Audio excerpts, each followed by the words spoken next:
لا قبیح منہ ولا ينسب فيما يفعل او يحكم الى جور او ظلم.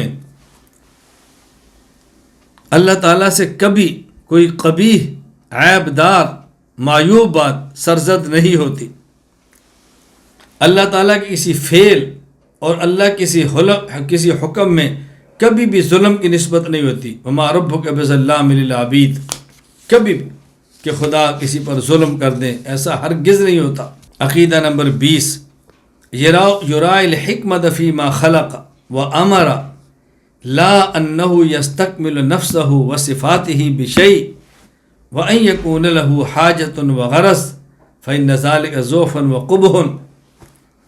اللہ تعالیٰ نے جو کچھ پیدا فرمایا یا اللہ نے جس چیز کو حکم دیا اس میں حکمت کی اللہ رعایت ضرور فرماتے ہیں، لیکن اس کا مطلب یہ نہیں کہ اس تخلیق سے یا اس حکم دینے سے اللہ تعالیٰ اپنی ذات یا صفات کی تکمیل فرماتے ہیں. اللہ کی ذات تو ویسی مکمل ہے، اللہ کی صفات تو ویسی کامل ہے، اس میں مقصود اپنی ذات اور صفات کی تکمیل نہیں ہوتی، لیکن اللہ تعالیٰ کی وہاں حکمت ضرور ہوتی ہے. حکمت کی رعایت آپ اپنے کرم سے فضل سے فرماتے ہیں. نہ اللہ کی وہاں پہ حاجت ہوتی ہے، نہ اللہ کی غرض ہوتی ہے، کیونکہ حاجت اور غرض یہ کمزوری کی علامتیں ہیں. کہیں عیب ہے، اللہ عیب سے بھی پاک ہے، اللہ کمزوریوں سے بھی پاک.